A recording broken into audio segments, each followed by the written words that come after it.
dia nggak akan pernah mendapatkan rahmat sampai kapanpun, walaupun nih,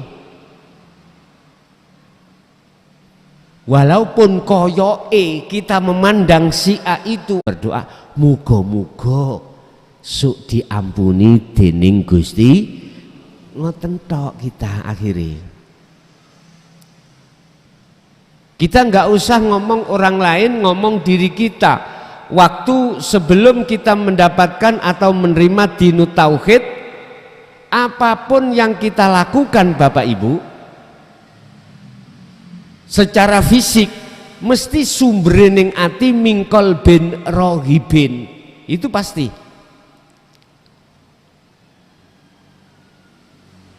Tapi kalau sampai sudah masuk di dalam tauhid ajan Rasulullah ini, mesti sumber rohaniyah sampai iku mang adalah mingkol bin zahidin, apa? Condong hati ini datang Allah. Nek sing depan tadi condong hati ini terhadap selain Allah, yaitu disebut makhluk. Surga makhluk, ganjaran makhluk. Makanya kita nggak pernah Allahu Akbar, hati di dalam ini tidak ada keinginan untuk bertemu Allah, nggak ada. Mesti ingin bertemu selain, yaitu tadi. Kadang ono al-ubad tingkatane orang ibadah iku ngeten, Pak. Ono krono pingin disawang wong, didadekno imam calon marotuwa, ya. Biasane Pak sing diwaca surate kulhu iki mboten. Dikon ngimami maca Yasin.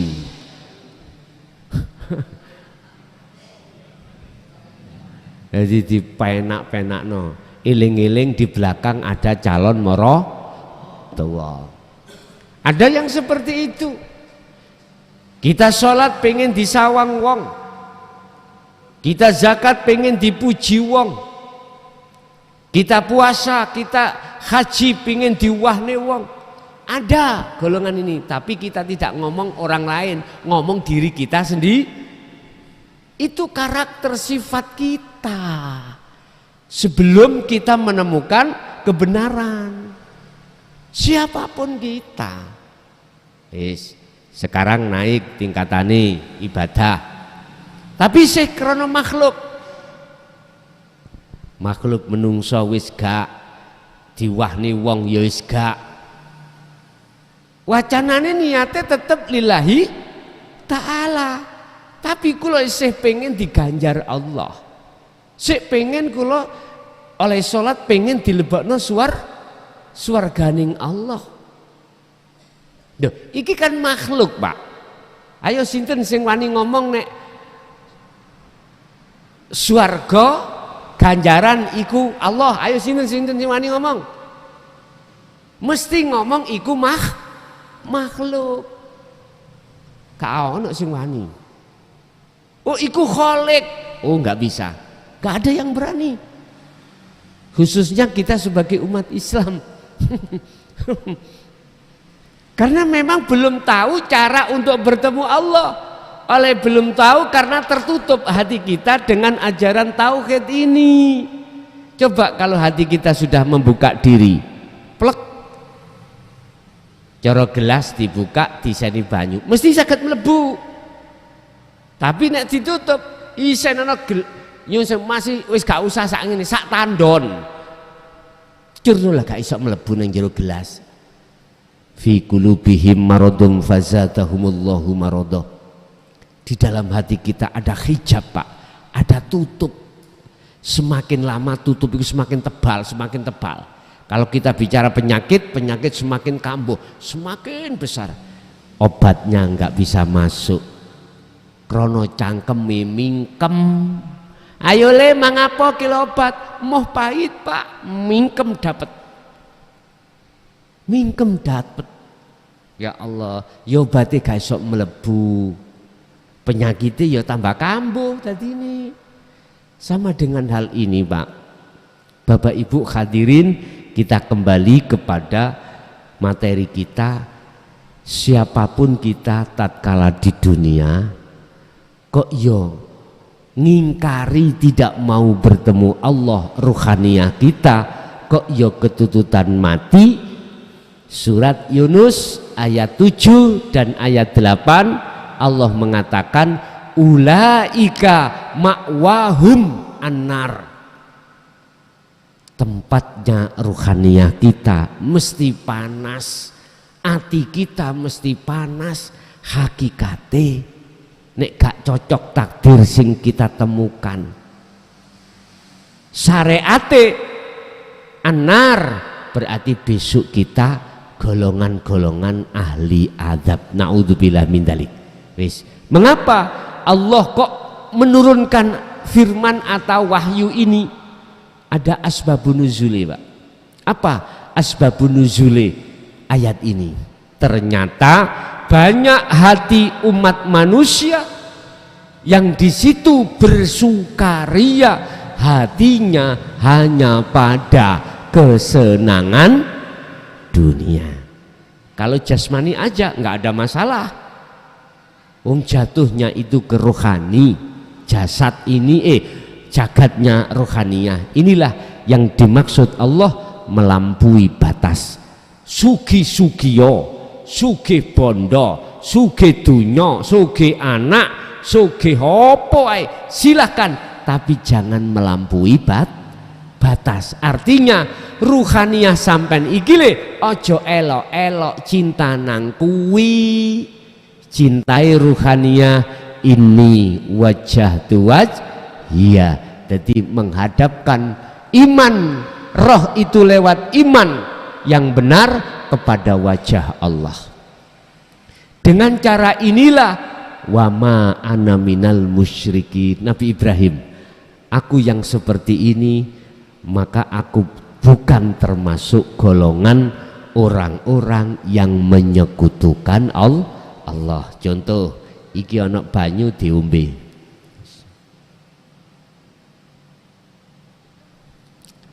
sapa wonge nek duweni iman muncule seger iku teko banyu, berarti kita masih syirik pada Allah. Berarti iman kita pada makhluk yang mendatangkan seger, rasa seger memang. Padahal kita mulai sejak kecil sudah sering wiritan la haula wala quwata illa billah. Lah ngono toh? Makhluk siapapun tidak punya daya upaya untuk nekakno seger, kekuatan untuk seger nggak ada. Jikalau ini tadi datang segere, itu bukan semata dari makhluk tetapi dari Allah. Urip yang melimputi air tersebut. Innahu bikulli syai'im muhit, sesungguhnya Allah itu selalu meliputi segala hal apapun. Mungkin dibuka di dalam surat Al-Qasas ayat 56 ya. Iki langsung Rasulullah loh ini. Yang dikhitabi Allah iki langsung Rasulullah. Ngene. Innaka, sesungguhnya kaum Muhammad, iki Allah loh yang bicara. Bukan Allah menyuruh Nabi Muhammad dawuh kul, bukan. Tapi Allah yang mengucapkan. Surat Al-Qasas iki sebagai pengukuhan mawon. Ayat 56 kalau nggak salah ya.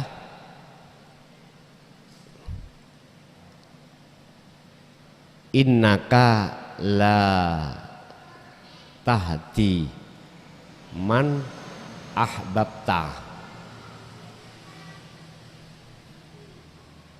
walakinnallaha yahdi may yasha.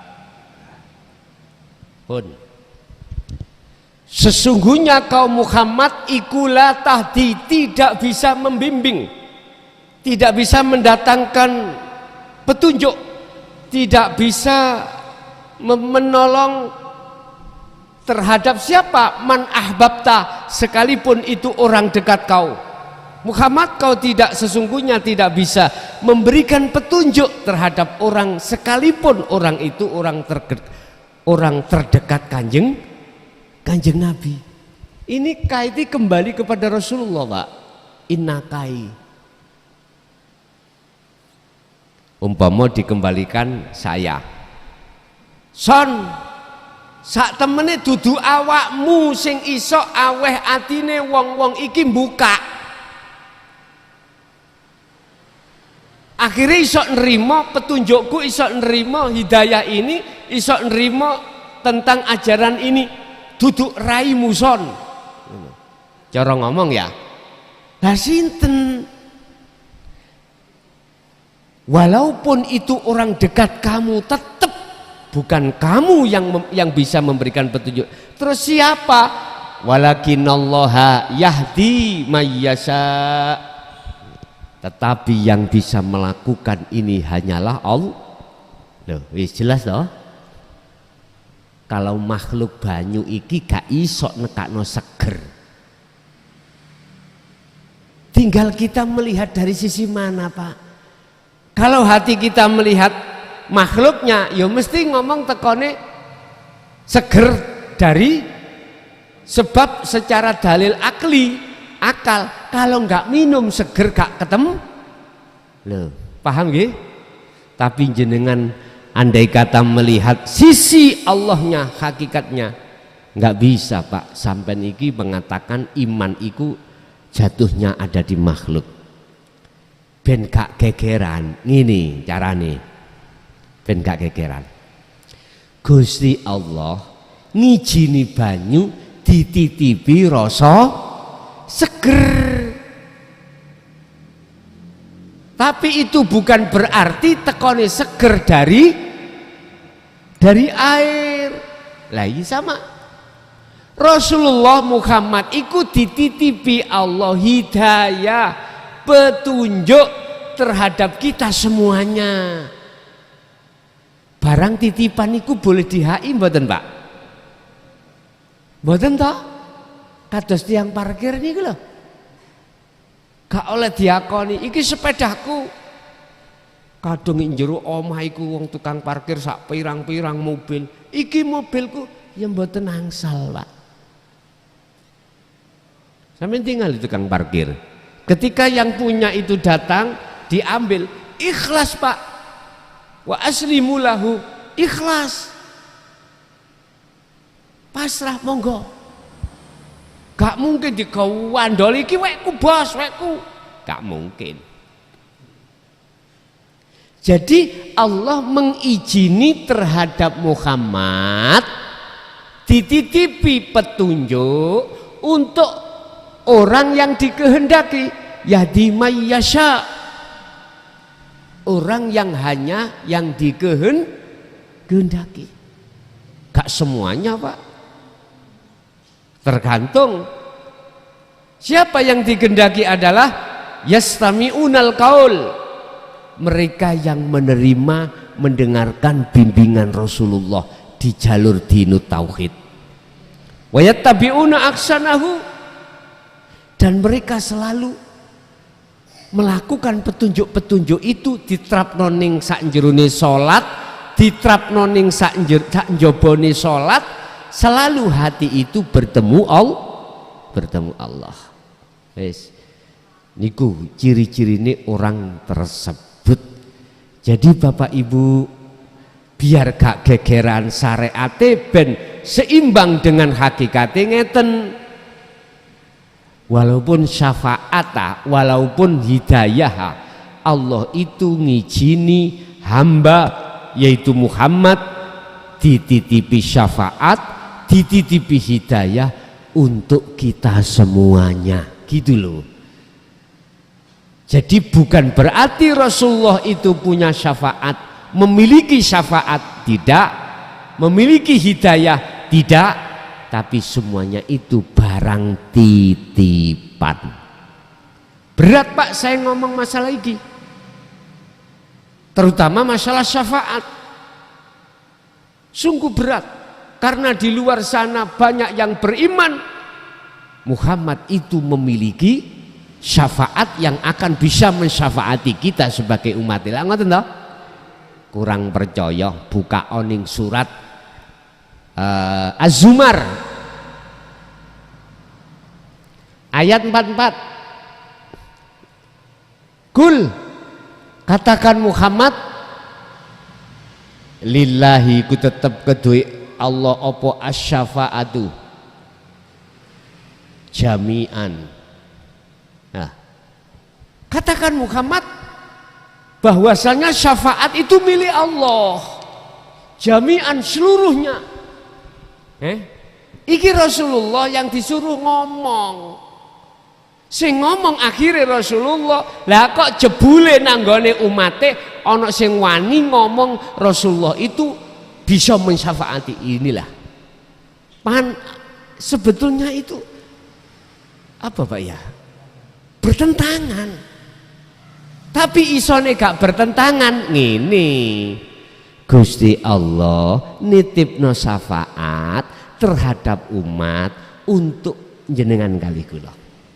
Ngoten lho itu. Mboten diimani kalau Rasulullah yang memiliki syafaat. Akhirnya dewakno sinten, Pak? Makhluknya.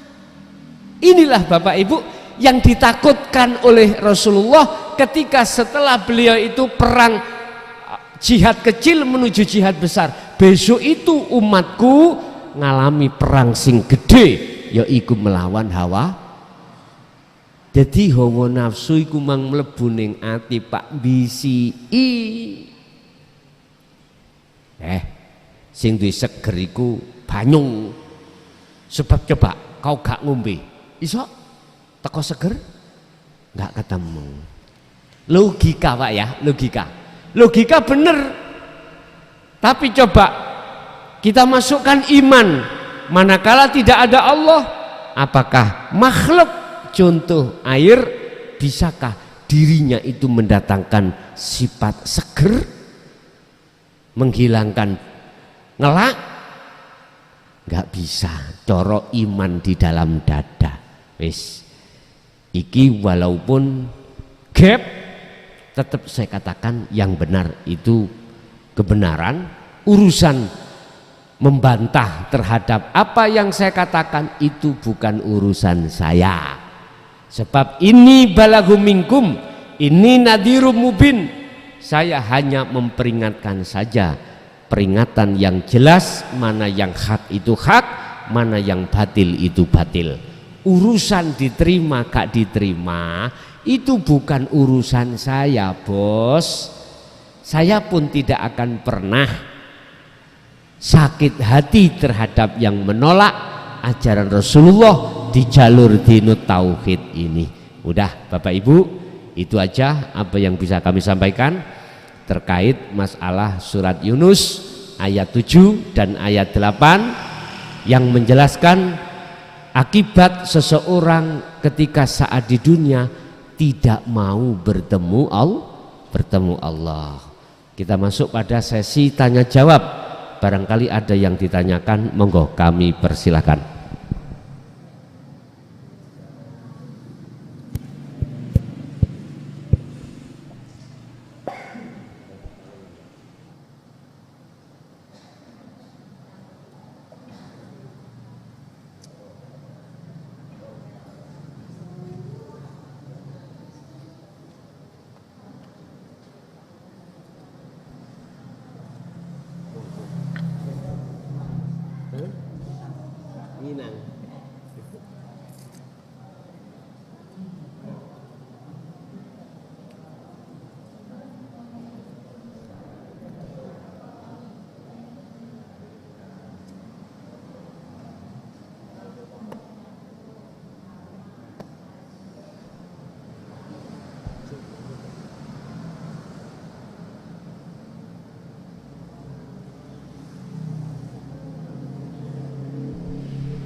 Sampun paham sedaya Pak? Wis ra enek sing takokne, monggo. Nek takokne monggo.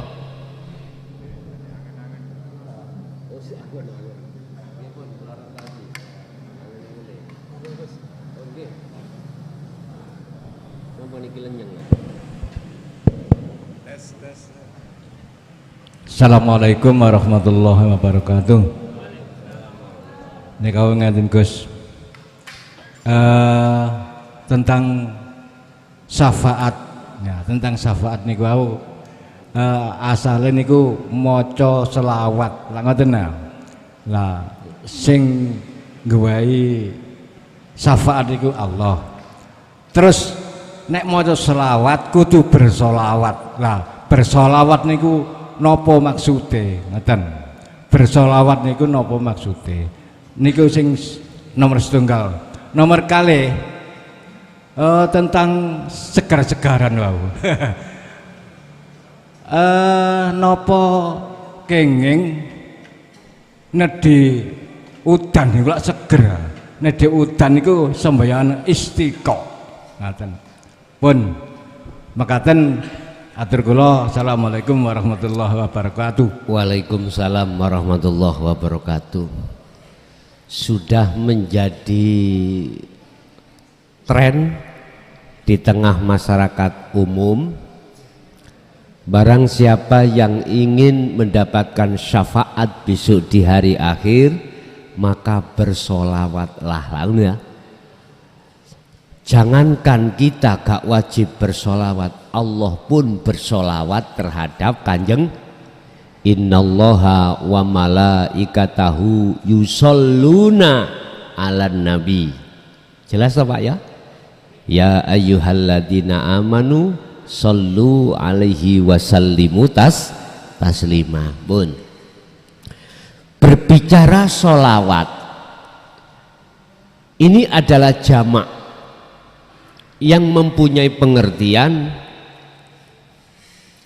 Niki nek umpami jenengan dereng saged trima ning ati kalem-kalem dhisik. Jamak saka dene as-shalat ai al-maktubah, berarti as-shalawat miturut pandangan hakikat adalah yakfur bitawuti wa yu'min billah. Artinya apa? Hati jenengan tinggalkan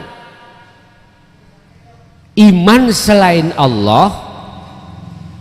Kalau sudah meninggalkan wa yu'min billah, maka iman jenengan itu mesti pada Allah. Wa qala aidan as-shalawah adalah ani budullaha wajtanibut tagut, mengarahkan ruhaniyah sampean itu menghadap dan bertemu terhadap Allah, wajtanibut tagut, dan meninggalkan iman selain Allah.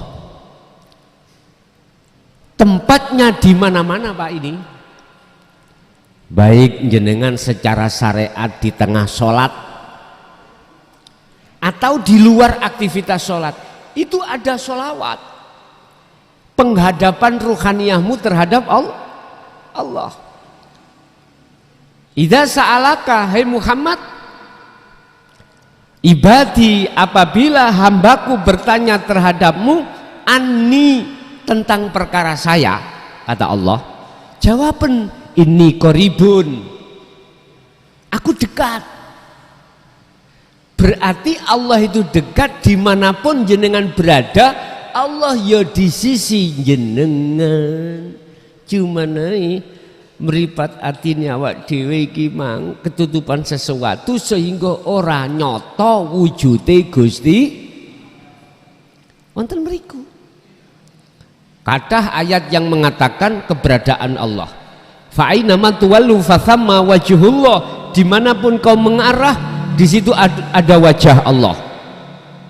Sampai Allah sendiri berkata, wa nahnu aqrabu ilaihi min hablil warid, aku lebih dekat daripada urat nadi. Itu ini as-sholawah. Berarti waktu jenengan beol, waktu jenengan buang air kecil, air besar, tetep ning gunung ana Gusti. Lah iku lho Pak, as-sholawah. Lah Jamaah ndugi salat berarti bukan salat Allahu Akbar niku. Niku lak cara syariate, cara hakikate salat adalah bertemunya ruh pada Allah. Syaratnya ana loro. Wa man kana yarju liqa'a rabbih falyamal amalan sholihan. Pertama, barang siapa yang ingin bertemu Tuhannya, syarat ada dua. Satu, berlakulah hatimu selalu berzikir.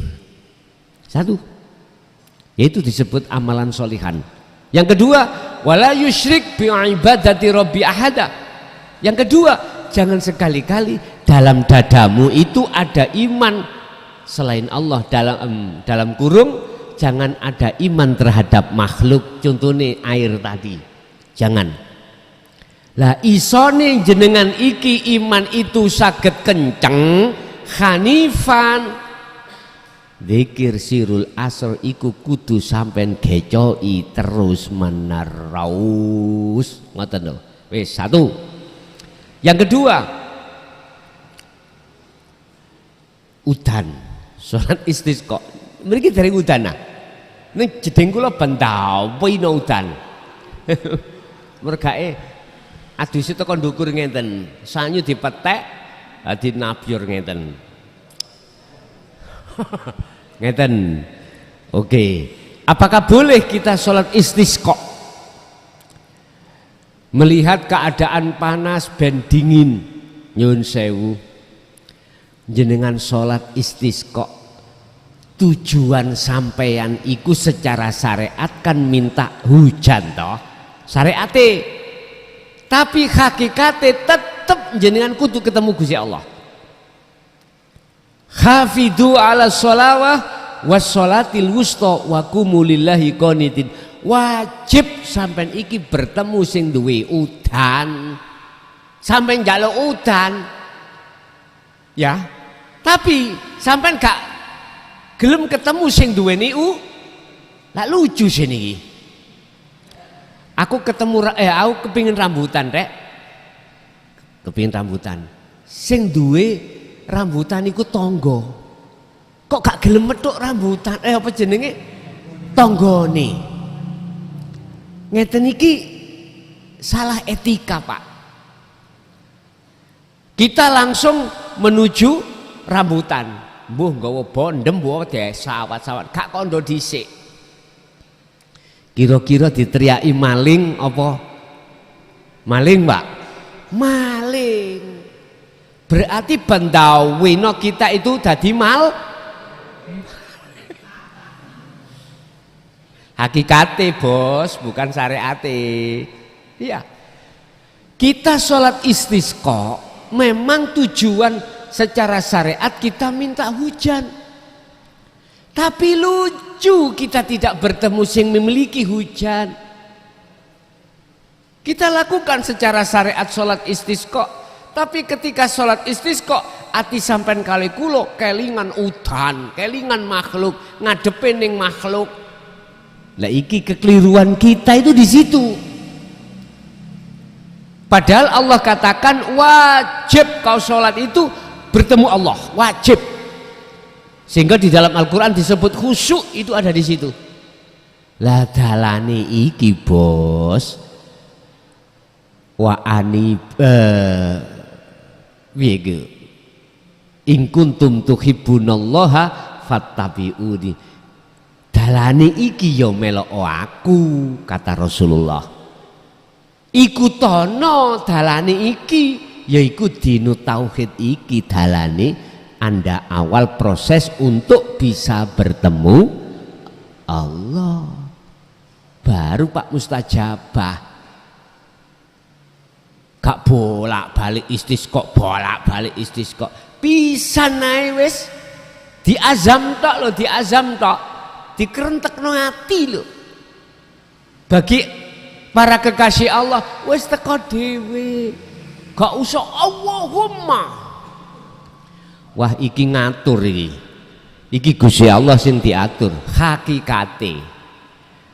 Mestine ngene pun Gusti kula manut jenengan sampean paringi udan monggo, mboten nggih monggo. Krana sedaya iku sifat wenang jenengan. Ndonga ngono kan penak nggih.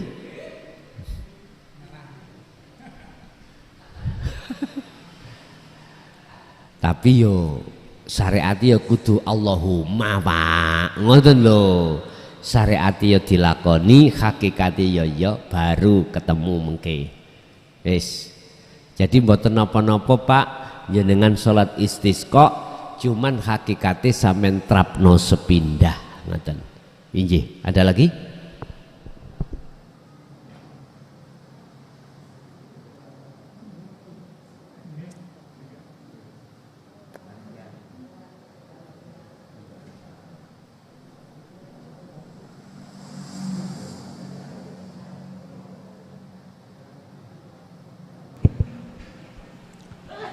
Assalamualaikum warahmatullahi wabarakatuh. Ngapunten Gus saderengipun. Nyun sewu nggih. Umpami diri kita niku merasakan segala sesuatu donya saiki, ngapunten nggih saderengipun. Merasakan ainullah atau wujudullah. Merasakan ainullah atau wujudullah. Nurullah. Ainullah atawi wujudullah. Kahanane pangeran atawi wujude pangeran donya lan saisine. Oh, ngoten. Pada diri kita. Terus dawuhipun Allah wadauni astajib lakum niku napa berlaku dateng hakikat napa tasih niku Syariat. mlebet syariat napa mboten saged dateng hakikat. Ngoten nggih. Ngapunten Gus. Nggih. Matur sembah nuwun. Niku Quran Pak niku. Ud'uni astajib lakum.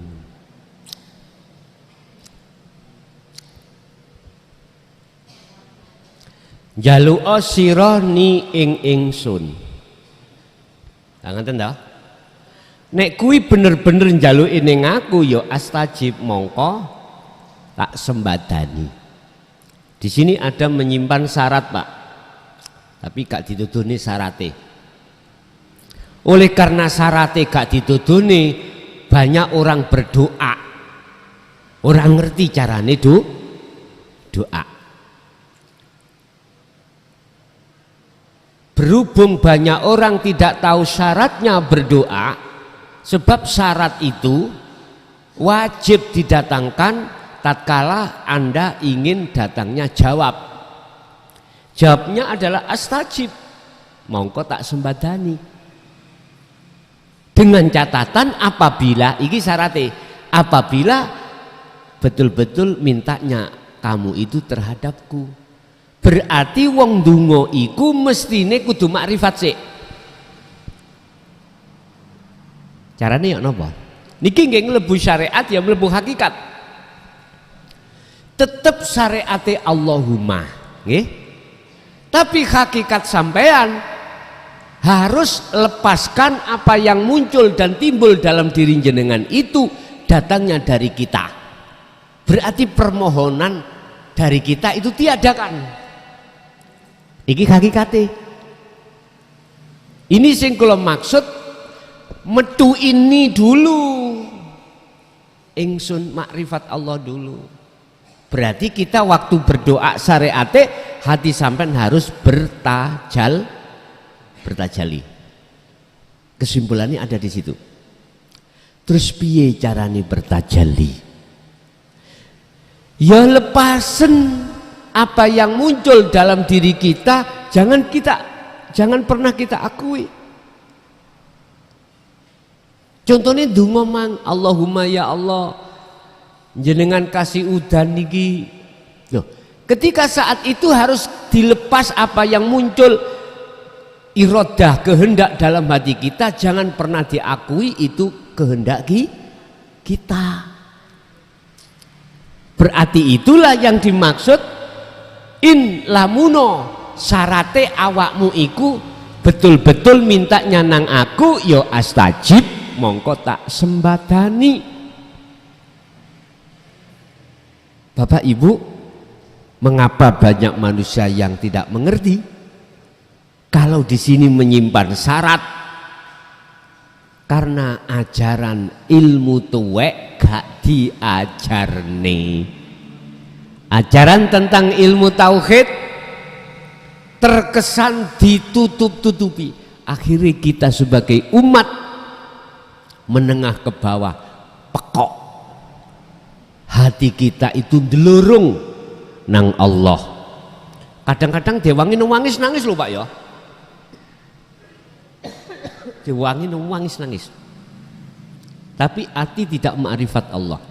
Jadi Pak, ayat ini boleh masuk trap-trapan syariat, tapi harus juga diterapkan ning hakikat. Hakikatnya apa? Bertajali. Syariatnya apa? Allahumma pun titik wonten mriku. Nggih? Nggih, ada lagi. Bapak Ibu, iki terkait ilmu ya, ilmu. Jadi kita bikin apa namanya?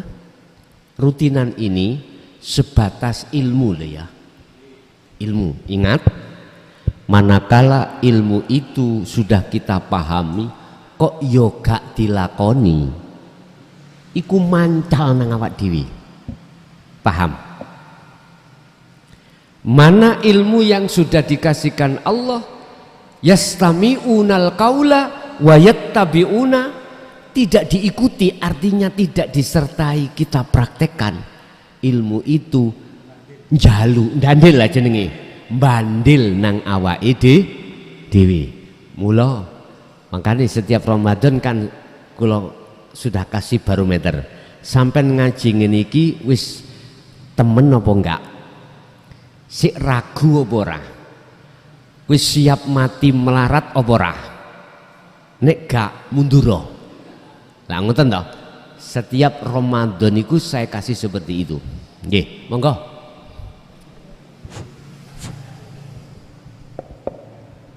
Assalamualaikum warahmatullahi wabarakatuh. Sesuai dengan tema tadi, temanya itu barang siapa yang melakukan yaitu bertemu kepada Allah, itu nanti amalnya akan ditoleh. Terus yang saya tanyakan, Gus, ini bagi semuanya ini kan kepingin, kita semuanya ini kepingin bertemu kepada Allah.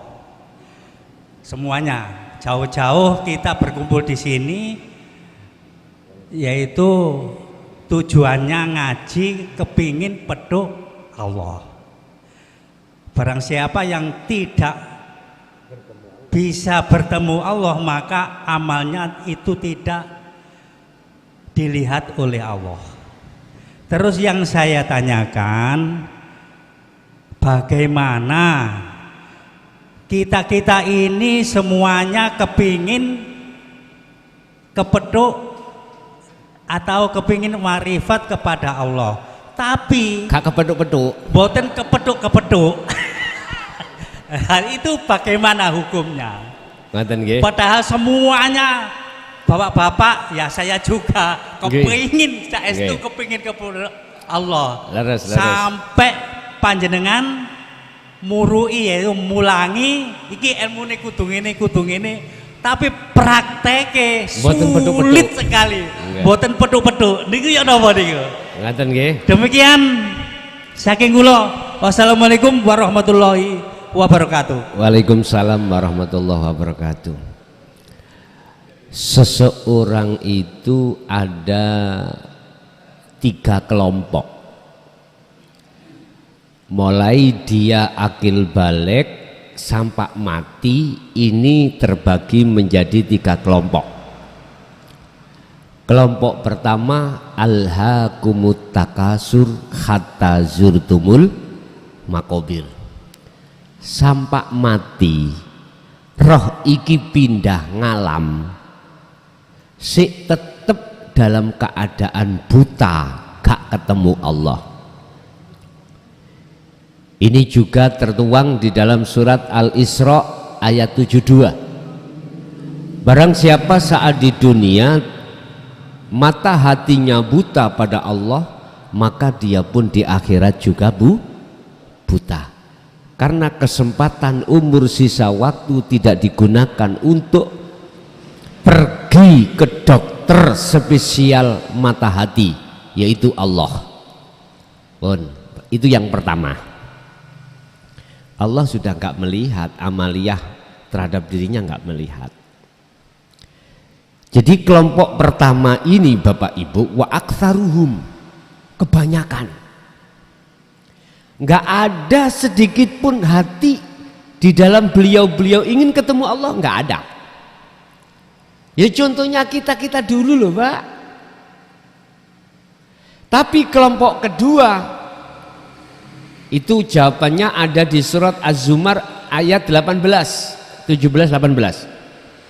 Allah katakan,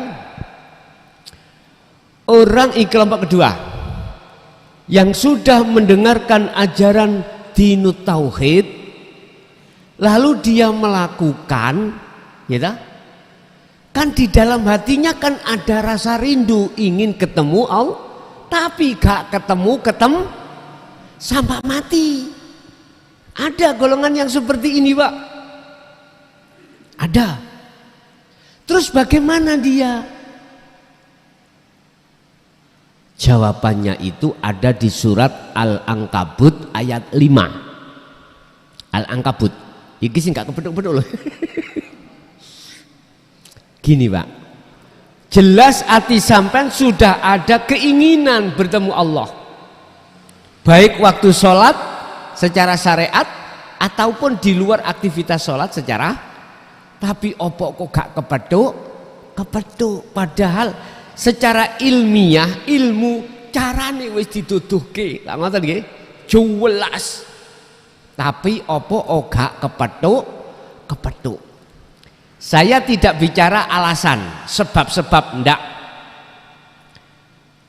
karena sebab-sebab itu sudah maklum. Apa aku ya kok gak roh ning sak jerone gegemaku iku ana korekan, sebabe gegemane gak mekar, ngono to. Wis ngeten Pak. Surat Al-Ankabut Allah dawuh, wa man kana yarju liqa Allah, barang siapa yang ingin bertemu Allah, mboten liqa arabi, mboten. Nek liqa arabi ku surat Al-Kahfi ayat 110. Kalau di sini langsung Pak, barang siapa yang ingin bertemu Allah, fa inna ajalallahu la'at, Allah berjanji, ini Allah yang berjanji akan menemui panjenengan dalam waktu yang sudah ditentukan. Lah, waktu yang ditentukan itu di mana? Yang tahu cuman Allah. Apakah dia itu waktu masih hidup dan ataukah setelah ini sing mesti. Al-Ankabut ayat 5. Iki Quran loh Pak. Saya memakai hujah yang tertinggi, bukan as-sunnah, bukan ijma' qiyas, Al-Quran, hukum yang tertinggi di mata umat Islam. Itu Allah yang berjanji sendiri kalau akan menentukan waktu pertemuan jenengan pada Allah. Yang ditanyakan wau kan durung ketemu wis ketututan mati. Tapi di dalam hati jenengan itu tadi sudah ada keinginan, beda dengan yang pertama tadi. Yang pertama pasti ajaran ketika datang mesti ditolak. Nggak mau. Qad khasiral ladzina kadzdzabu biliqa'illah. Dia mendustakan, nggak mau. Ditolak. Tapi jenengan yastami'unal qaul sami'na wa ata'na. Ngrungokno ya taat. Dilakoni kok jek angeling. Apa sebabe? Sampeyan kok gak takok sebab to? Akibate hukume ya napa? Lah ngono. Lah ngoten nggih. padha karo ngeten Pak, tetep Allah iku meletakkan jenengan itu di dalam surat Al-Ankabut ayat 5. Kalau ketika saat di dunia rohania sampean iki belum bertemu, maka dipastikan jenengan sak baktane sedo iku ketemu Allah pun. Bahasane keterangan ngeten Pak. Kul in kuntum tuhibbunallaha fattabi'uni. Nek kuwi wis gelem manut aku, nek kuwi wis gelem mengikuti ajaranku, kata Rasulullah, yuhibbukumullah wa yaghfir lakum dzunubakum. Walaupun Anda itu dijadikan sebagai calon, lah calon lo ya, calon kekasih Allah, tapi ayatnya ku yuhibbukumullah, Allah menerima cintamu karena kau telah melepaskan cintamu selain Allah. Terus bagaimana dosa-dosa sampean sing sampean kali kula akoni? Dosa jasmani njewit wong, dosa jasmani ngutil barange wong, dosa jasmani ngutil bojone wong. Wis macam-macam jasmani. Ana dosa sing paling gede maneh ruhani, berbuat syirik menyekutukan Allah. Ya seperti kula wau menyekutukan terhadap sesuatu air tadi, syirik khafi. Abot iki Pak dosane timbang dosane aku ngotil duwe wong iki abot niki wau hakikate. Terus bagaimana kesalahan-kesalahanku yang seperti itu? Wa yaghfir lakum dzunubakum. Niku surat Ali Imran ayat 31. Niki Allah dawuh wa yaghfir lakum, lan bakal ngampuni nyepuro sapa Allah kum ing dosa-dosamu, baik dosa jasmani uga dosa rohani, karena jenengan wis melepas cinta sampean terhadap selain Allah. Sebab sesungguhnya Allah iku gak gelem dimadu, Allah itu maha pecemburu. Lah iki laksana cara kula diundang ngaji jenengan moh budal dhewe njaluk dijemput. Ya memang enak Pak lek dijemput, wis gak mikir dalan, wis gak mikir kesasar. Gak mungkin jenengan jemput kula ngaji dibawa ke Trowulan terus jenengan kesasar, itu gak mungkin, karena jalan sampean tahu. Lah kula mboten semerap sampean jemput mawon. Lah iki berarti jenengan mati sing jemput Gusti Allah, sing bimbing sampean Gusti Allah. Masalah yang sudah bertemu Allah iki maklum gak usah dibahas. Ya. Cuman tak ibaratno cara kula berangkat dhewe mriki mboten ngrepoti jenengan. Wis saiki pilihen pingin ngrepoti Allah apa ndak? Nek gak pingin ngerepoti, alladzina, ini golongan yang gak ngerepoti, yadhkurunallaha qiyaman wa qu'udan wa ala junubihim. Ketika kau berdiri untuk apapun, jadikan hatimu berzikir pada Allah. Ketika kau jongkok, ketika kau rukuk, ketika kau duduk, bahkan ketika kau berbaring, jadikan semuanya itu hatimu berzikir kepada sing kula maksud zikir adalah sadar eling yen apa sing muncul ning awakku iku sejatine wae Gusti pun niku tok ae. Urusan ketemu gak ketemu sing metukno ya sapa? Jenengan melepaskan keakuan sampean, sing melepasno ya sapa? Kembali pada semuanya itu. Secara proses kita hanya mendawamkan dzikir nafi isbat, wis urusan kok digawe telo, digawe jemblem, digawe gethuk. Kaspe lho Pak, sampean gawe ote-ote, sampean gawe terserah. Itu apa gawe jemblem silakan.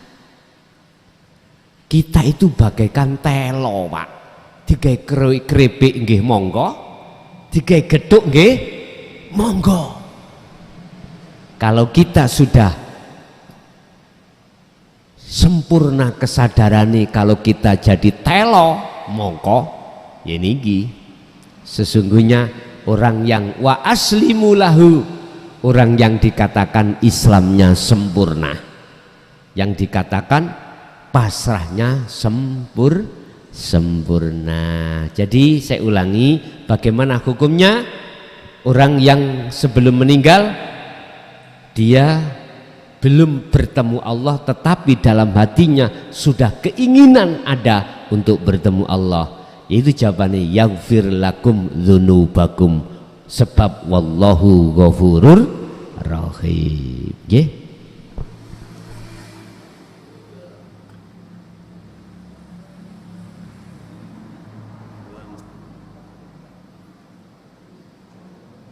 Halo, assalamualaikum warahmatullahi wabarakatuh. Langsung pertanyaan, di dalam diri terdiri dari dua unsur, jasmaniah dan rohaniah.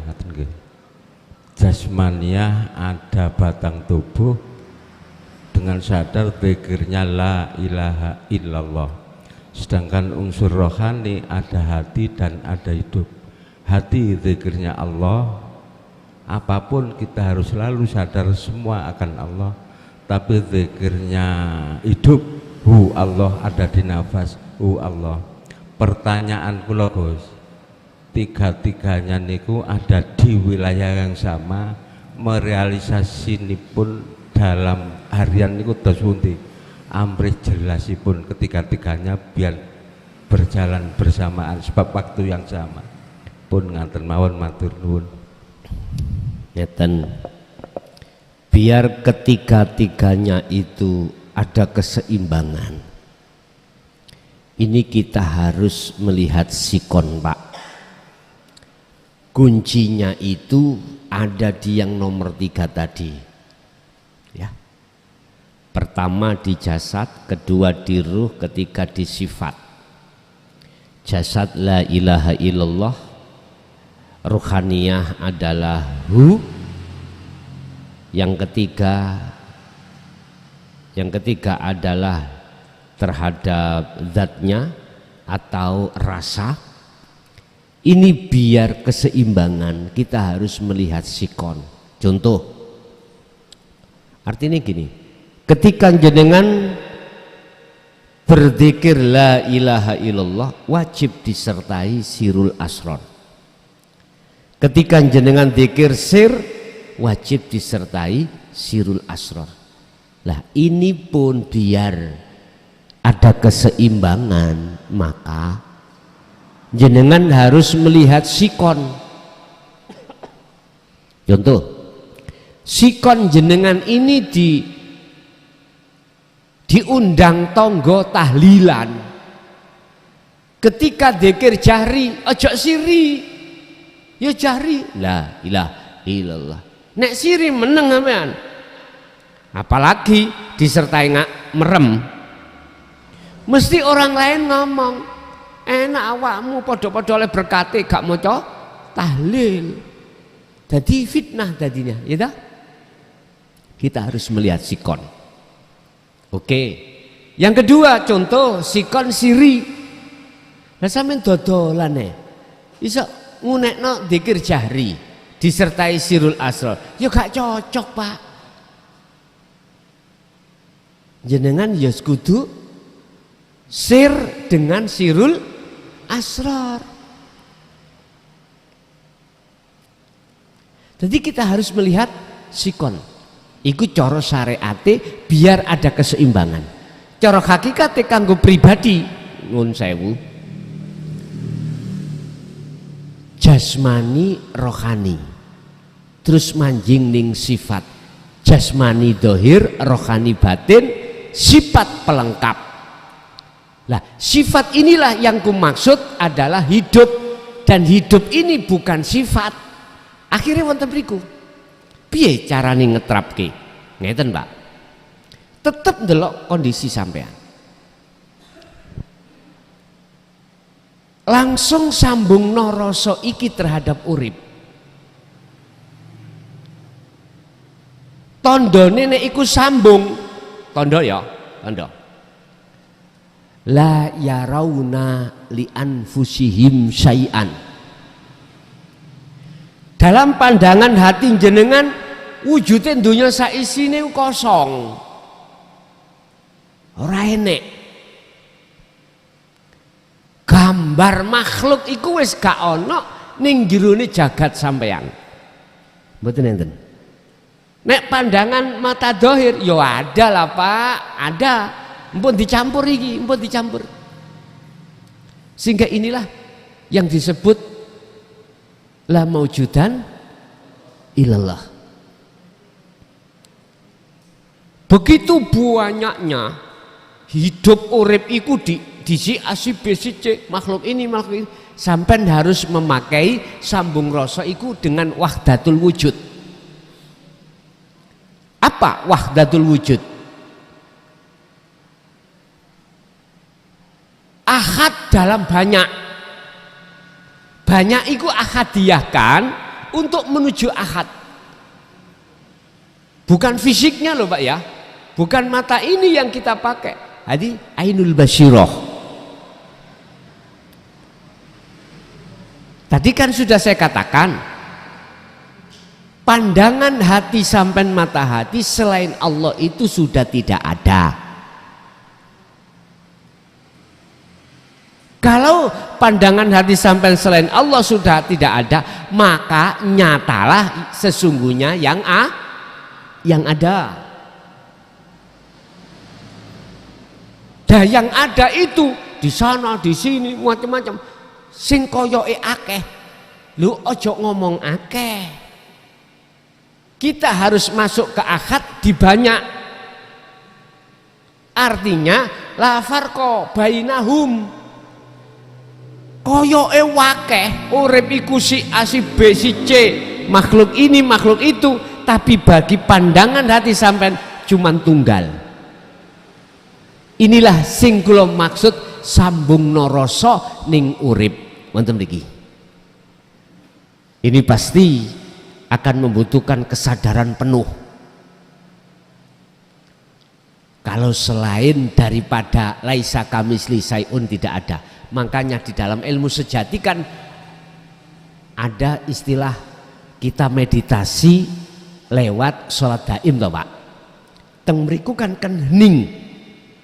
Kita harus melakukan hening untuk masuk dalam kesadaran penuh bahwasanya selain urip iku gak ono. Sederhana, selain urip iku patung. Lho wis ngene. Pertama dari situ. Selain urip iku patung. Berarti sifatnya patung lawan kata daripada sifatnya Allah. Lawan kata. Nek Allah wujud berarti patung gak wujud. Adam. Nek Allah urip berarti patung mati. Nek Allah iradah kehendak, punya kehendak berarti kita gak punya. Allah kuat berarti kita lemah. Kudrat, iradat, ilmu Allah maha tahu, kita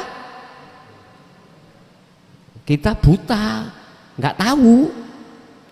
Hayat hidup sama, Allah mendengar, kita budek.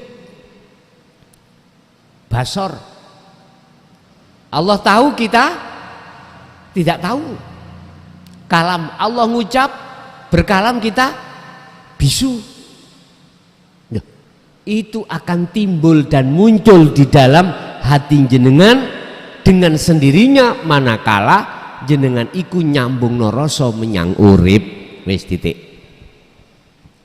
Iki ilmu sejati uniku. Ternyata sama. Di dalam Al-Quran Allah katakan di dalam surah Al-Baqarah 256, Allah berkata, wa may yakfur bitaghuti wa yu'min billah. Barang siapa yang membersihkan dirinya dari pengakuan wa yu'min billah, maka dia akan bertemu Allah. Sapa sing mlaku suwe ke arah barat, maka semakin jauh arah timur yang ditinggal. Sing sapa wonge atine merapat marek terus nang Allah, otomatis atine akan meninggalkan hayata dunya, kesenangan dunia. Nggih. Wonten melih?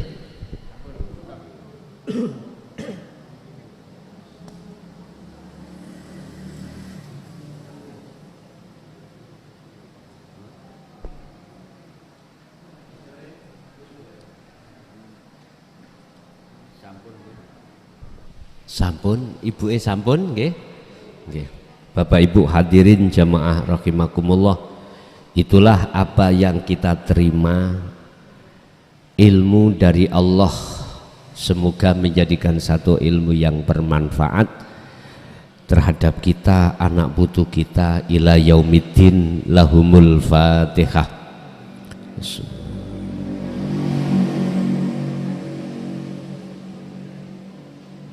Awal sampai akhir banyak kekhilafan, mohon maaf. Akhirul kalam, assalamualaikum warahmatullahi wabarakatuh.